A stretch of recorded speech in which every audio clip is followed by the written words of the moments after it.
लोकशाहीचा बुलंद आवाज, रिपब्लिकन वार्ता महाराष्ट्र। जैन समाजाच्या हॉस्टेल व मंदिरच्या जमिनीची बेकायदेशीर रजिस्ट्री रद्द करण्याची मागणी।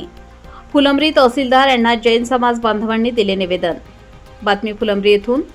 पुणे येथील मॉडेल कॉलनी परिसरातील सेठ हिराचंद नेमचंद स्मारक ट्रस्टची सार्वजनिक 3 एकर जागा ट्रस्टच्या विश्वस्त मंडळाने लबाडीपूर्वक धर्मदाय आयुक्त महाराष्ट्र शासन यांना खोटी व चुकीची माहिती सादर करत बेकायदेशीर पद्धतीने विक्री केली। यामुळे देशातील समस्त जैन समाज अत्यंत आकर्षित झाला आहे। ही जागा सेठ हिराचंद नेमचंद दिगंबर जैन बोर्डिंग या नावाने जैन विद्यार्थ्यांसाठी वसतिगृह 1960 पासून सुरू करण्यात आली आहे। मात्र विश्वस्त मंडळाने धर्मदाय आयुक्त यांची दिशाभूल करून गोखले बिल्डर या विकासकाला 311 कोटी रुपयांना विक्री करण्यासाठी करार केला। या प्रकरणाने संस्थेच्या परिसरात 65 वर्ष जुने 1008 श्री भगवान महावीर दिगंबर जैन मंदिराचे अस्तित्व डावलण्यात आले।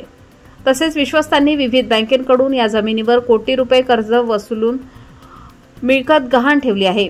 या प्रकरणी जे कोणी दोषी असतील त्यांच्यावर गुन्हे दाखल करण्यात यावे या मागणीसाठी फुलंब्री तहसीलदार यांना निवेदन देण्यात आले।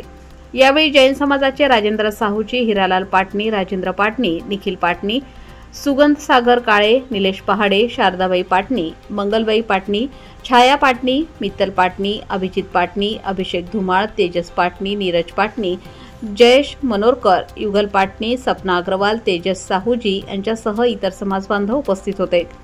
रिपब्लिकन वार्ता महाराष्ट्र वृत्तवाहिनीसाठी औरंगाबाद मराठवाडा उपसंपादक अकबर शहा।